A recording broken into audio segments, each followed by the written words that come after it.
පාර්ලිමේන්තුවේදී මම හිතන්නේ ඔය සිද්ධ වෙන අලුත් මේ විශේෂ දැවැන්ත විශ්වකර්මයෙක් පාර්ලිමේන්තුවට එනවා කියන කතාවත් එක්ක අපේ හාමුදුරුවරු සහ සමහර මේ වැදගත් අය කියන අය മന്ത്രിවරු අදහසක් දක්වනවා මේ ගෝඨාභය රාජපක්ෂ මැතිතුමා යුද්ධය ඉවර කළා. එයා යුද්ධ කළා, ඉතා සාර්ථකව අවසන් කළා. යුද්ධ කළේ යා තමයි.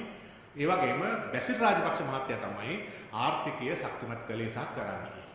ඒක තමයි මතවාද. දැන් මේ දෙකේදී මතවාදය කියන ආර්ථිකය සම්පූර්ණ ශක්තිමත් කරන්න එක කළේ බැසිල් රාජපක්ෂ කරන්න පුළුවන් යාට. කළෙත් එයා යුද්ධ කළේ ගෝඨාභය රාජපක්ෂ මහත්තයා. දැන් මම අහනවා එතකොට සිරන්ති රාජපක්ෂ මැතිණියගෙන් මහින්ද රාජපක්ෂ මොකද්ද කළේ? නාමල් රාජපක්ෂගෙන්, යෝසිත රාජපක්ෂගෙන්, අනිත් එක නගර චිචි මහත්තයාගෙන් මම අහනවා තාත්තා මොකද්ද ඕගොල්ලන්ගේ කළේ? ඒ වගේම එතුමා අප්පච්චි කියලා මහරජාණනේ කියලා හිටන් ජනාධිපතිවරණයේදී හාමුදුරුවරු සහ ගායක ගායිකාවෝ සහ මේ රටේ ජනයා අප්පච්චි කියලා හිටන් ඔසවා තිබුවේ කාවද? මේ කිසිම දෙයක් කරපු නැති මහින්ද රාජපක්ෂවද? එයා සියඹලා ගෙනල්ලම නැද්ද? ඒ වගේ මහජනයා අද එයා නිකමෙක්ද? එයා ඕලන්ද පොට්ට කාසියක් තරම්වත් වටින්නේ නැති හාදීක්ද? ජාතියට එහෙම කිසිම දෙයක් කරපු නැති මිනිහෙක්ද එයා? ඒතර බැසිල් තමයි ආර්ථිකය හදලා තියෙන්නේ, ගෝඨ තමයි යුද්ධ කරලා තියෙන්නේ. නිකම්ම එතකොට මහින්ද රාජපක්ෂ. ඒ නිසා මම සිරන්ති මෙතනියගෙනුත් දරුවන්ගෙනුත් අහනවා ඔයාගේ මහත්තයා ඕගොල්ලන්ගේ පුතාත් බැලුවාම ඕලන්ද පොට්ට කාසියක් තරම්වත් වටින්නේ නැති කෙනෙක්. සත පහක දෙයක් මේ සමාජයේ රටට කළා නෑනේ මේ දැන් වයසට යනකම්. මේ මහා විශ්වකර්මයේ දෙන්න වෙන දෙන්නෙක් ඉඳලා තියෙනවා. අප්පච්චි කිය ඕගොල්ලෝ පස්සෙන් ගියේ සම්පූර්ණයෙන්ම රැවටිලා. මහරජාණනි කියලා ගීත කියලා සැනසුනේ අමා මහ සැනසුනේ බැලුවාම සම්පූර්ණයෙන්ම නොමග ගිහිල්ලානේ. එහෙමනේ දැන් වෙලා තියෙන්නේ. එහෙමද වෙලා තියෙන්නේ. එහෙමද වෙලා තියෙන්නේ කියලා තමයි අපි විශේෂයෙන්ම අහන්නේ. ඒ වගේම මාධ්‍ය නිදහස, කතා කිරීමේ නිදහසට කිසිවෙකුට අත තියන්න දෙන්නේ නැහැ. මතක තියාගන්න මේ මත තියපු අය ඔක්කොම ඉතිහාසයේ කුණු බක්කියට ගියේ. ඉතිහාසයේ කුණු බක්කියට ගියේ. මම දැක්කා මේ රට මෙහෙවන නායකයා පවා දැන් ලෝකේ මාධ්‍ය විනාශ කරන රටවල් මෙහෙවන නායකයන් අතර 37 වෙනියට ඇහිල්ලා කියලා මතයක් තියෙනවා. මම හරියටම මාධ්‍ය තුලින් දැක්කේ. ඒක හරිද කියලා බලන්න ඕනේ. වැරදිද මම පිළිගන්නවා වැරදි කියලා. මම හිතනවා දැන් 37 වෙනි. ඒ කියන්නේ මාධ්‍යට එරෙහිව රටවල් මෙහෙවන නායකයන් අතර 37 වෙනි පාලකයාට ගිය සතියේපත් වුණා කියලා තියෙනවා අපේ නායකයන්. ගෝඨාභය රාජපක්ෂ. එතකොට ඒවා තමයි ඒවෙන් තමයි කප් ගහන්නේ. ඕකෙන් යන්න බෑ මහත්තයෝ. ඕකෙන් ඕගොල්ලෝ ගිහිල්ලා ඕගොල්ලන් අපි ජනේලෙ එල්ලුවා මේ මැදමුලනේ. ඕගොල්ලෝ ඕකෙන් තමයි ගියේ. වෙන හේතු තිබුණේ නැහැ. ඕගොල්ලෝ පාරවල් හැදුවා, යුද්ධ ඉවර කළා. ආර්ථික වර්ධන වේගය 6 ගානට ගෙනල්ලා තිබුණා. බොරු නෙමෙයි, සංඛ්‍යා ලේඛන එහෙම තමයි තිබුණේ. එහෙම ආමුදුනේ කේස් එකක් තිබුණේ නැහැ ඒකට. හැබැයි තිබුණු කේස් එක මොකද්ද? නිදහස තිබුණේ නැහැ අපිට. ලිබියාවේ ගඩාෆිව අරගෙන ඇහිල්ලා මහජනයා හන්දියට ගෙනල්ලා බෝක්කුවක් ඇතුලෙන් එළියට අරගෙන හිට හැංගිලා ඉන්නේ අරගෙන පිස්තෝලේ කනට තියලා වෙඩි තියනකොට හදනකොට ගඩාෆි ඇහුවා ඇයි ඕගොල්ලෝ මට වෙඩි තියන්නේ මට ගහන්නේ මම ජාතිකාර්ථිකේ නැග්ගුවා ඒක පුද්ගල ආදායම නැග්ගුවා පාරවල් කාපට් කළා අධ්‍යාපනයේ ෆ්‍රී කළා සම්පූර්ණ උසස් අධ්‍යාපනයේ ඇතුළු ඔක්කොම කළා ඒක පුද්ගල ආදායම ඩොලර් බර ගානක උඩට ගෙනා මහත් ශක්තිමත් රාජ්‍යයක් බවට මම තමයි ලිබියාව ගෙනාවේ ඕගොල්ලෝ මොකෝ මාව මරන්නේ කියලා. එතකොට මේ මිනිස්සු කිව්වේ තාමුසෙව අපි මරන්නේ මොකවත් හින්දා නෙමෙයි තමුසේ අපිට නිදහස දුන්නේ නැහැ. තමුසේගේ පවුලේ අය දීපල ඒකාධිපතියෙක් හැටියට කටයුතු කරමින් රටේ සම්පත් වනසමින් තමුසේ ඒවා කොම් භුක්ති විඳිමින් අපිට කතා කරන්න දුන්නේ නැහැ. අපිට ලියන්න දුන්නේ නැහැ. අපිට අදහස් දක්වන්න දුන්නේ නැහැ. ඒ නිසා කාපන් කියලා තමයි වෙඩි තිබ්බේ. ඒකනේ මතක තියාගන්න. ඒක තමයි පාඩම.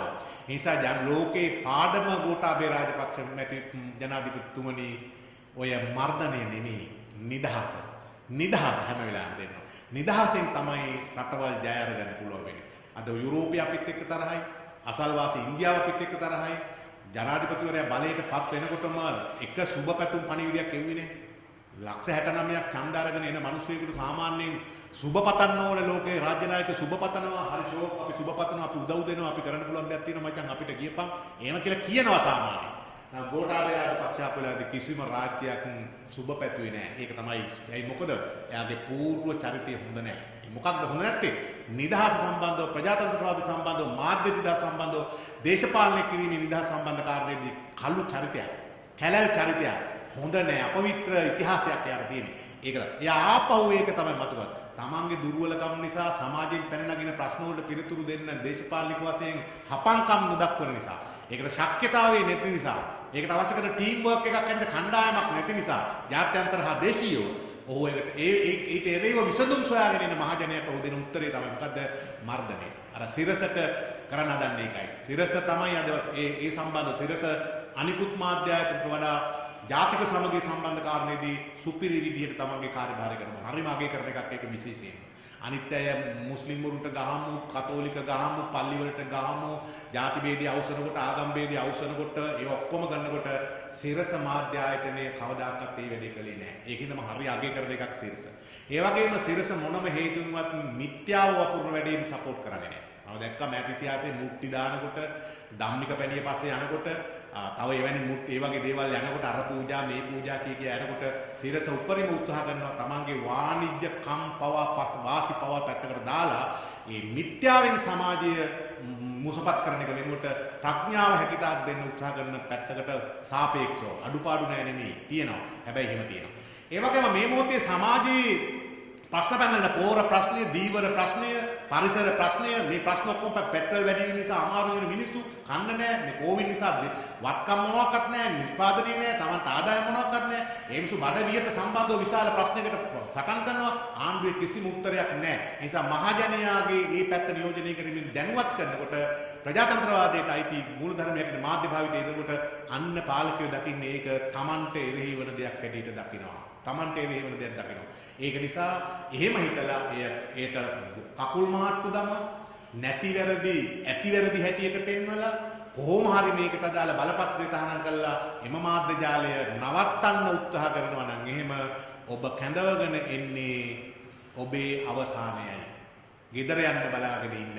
ඒ විතරක් නෙමෙයි අපි කියනවා රටේ ජනයාට ඒගොල්ලන්ට අපි කියනවා විශේෂයෙන්ම ජනයාත් එක්ක අපි මේ වගේ කටයුතු කරපු අයට කරන අයට මහ ජනතාවගේ උත්තරීතර හෘද සාක්ෂිය නැමැති අධිකරණය විසින් මැතිවරණයකදී නියම දඬුවම දෙනවා වගේම ඉන් ඔබට යමින් මෙවැනි ක්‍රියා කළා තියෙන නිලධාරීන් හෝ පොලිසිය හෝ හමුදාවේ හෝ රාජ්‍ය හෝ ආයතනවල හෝ සිවිල් නිලධාරීන් හෝ කවුරුණක් කළා තියෙනවා නම් එහෙම කරනවා නම් එහෙම ඒවට උදව් දෙනවා නම් එහෙම ඒ උත්තරීතර මහ ජනතාවගේ හෘද සාක්ෂිය නැමැති අධිකරණය විසින් තීන්දුව අරගෙන මේ පාලකයන්ව ගෙදර යවපු දවසට නියම නීතිය ක්‍රියාත්මක කිරීම සඳහා අවශ්‍ය කරන දඬුවම් නීති ක්‍රියාත්මක කිරීම සඳහා අවශ්‍ය කරන ක්‍රියාමාර්ග ගැනීමට කිසිදු පැකිලීමකින් නැතුව අර යහපාලනය වගේ කාලේ වගේ නෙමෙයි පැරණ තැපෑලෙන් අවශ්‍ය කරන නීත්‍යානුකූල ප්‍රජාතන්ත්‍රවාදී ඒ නෛතිකමය ක්‍රියාමාර්ග ගැනීමට කිසිදු විදියකින් පැකිලෙන්නේ නැහැ කියන එක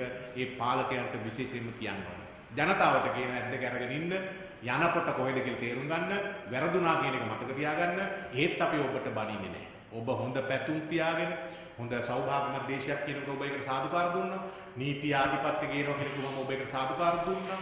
ඒ වගේම සාධාරණ සමාජයක් කියනකොට ඔබ ඒකට සාදුකාර දුන්නා. ඒ අනුව සාධාරණ හෘද සාක්ෂියට අනුව ඔබ විශ්වාස කළා තමයි ඡන්ද දුන්නේ පොහොට්ටුව. ඒ නිසා අපි ඔබෙන් ඉල්ලීමක් කරනවා ඒ ඔබේ අභිලාෂයන් එක සත පහකින්වත් අඩු කරගන්න එපා. ඒවා එකක්වත් වැරදි නෑ. නීති ආධිපත්‍ය ඕනේ. සාධාරණ සමාජයක් ඕනේ. ආගමික ගැටුම් එපා. ජාතික සමගිය ඕනේ. ආර්ථිකයේ සමානාත්මතාවය ඕනේ. බෙදා හදාගෙන කමු සාස්ත්‍රීය සමාජයකට යන් කියන ඒ ඔබේ අභිලාෂය බිඳුවකින්වත් ඔබ අඩු කරගන්න එපා. නමුත් ඔබ ඒ පැතු ලොව ඒ ඔබ විශ්වාස කරපු ඌවන් ඔබෙන් අද උදුරාගෙන ඒ වෙනුවට ඒවට පස්සපැත්ත හරවලා වෙන ගමනක් යන්නේ කියන එක හොඳින් බලන්න. හොඳින් බලන්න. ඒක නිසා අදිටන් කරගන්න එක එක පිළියෙන එක අරයට මේක කරන්න පුළුවන්. ඒ නිසා අපි බලයිමු. මෙයා ඒක කරයි. ඒ නිසා අපි මේක බලයිමු. එවැනි නිකන් අනවශ්‍ය සිහිනවල ඉන්නේ නැතුව දැන් පෙළ ගැසෙමු ජන අරගල වලට. දැන් පෙළ ගැසෙමු. තව දුරටත් ඉවසීම අවශ්‍යතාවයක් නැහැ. තව දුරටත් බලාපොරොත්තු වීම කිසිවක් අවශ්‍ය නැහැ. හැබැයි කොවිඩ් කියන මේ තත්ත්වයේ යටතේ ඒ නිර්ණායක තියෙන නිරෝධායන නීති රීති දින එක අපේ හොඳකමට තියෙන ඒවා තියෙන්නේ කාගවත් හොඳකම නෙමේ පුරවැසියන්ගේ හොඳකමට කොවිඩ් හැදුනොත් මැරෙනවා ඒ වගේම අසනීප වුණොත් අමාරුයි ඒක නිසා එම නීති රීති සියල්ලම අකුරට පිළිපදිමින් ඒවට මුවා වෙනවා නම් ඒවා තේරුම් අර ගනිමින් අපි අපේ උද්ඝෝෂණය අපේ යුක්ති සහගත සටන අපේ ධර්ම සංග්‍රාමය අපේ සාධාරණ ඉල්ලීම් වලට අදාළ පාරට බහින එක මැදිහත් වෙන එකට කිසිදු බයක් ඇති කරගන්න එපා. ඒ සඳහා අපි විවෘත වාර්තා කරන සිංහල දෙමළ මුස්ලිම් උතුරු දකුණු නැගෙනහිර බටහිර රට මැද හැමෝටම ආරාධනා කරනවා මේ සටනට මැදිහත් වෙන්න. එහෙම නොවුනොත් එහෙම ඔබේ දුවා දරුවා අනාගතයේදී ඔබට කෙල ගසනවා, ඔබේ සොහොනට කෙල ගහනවා.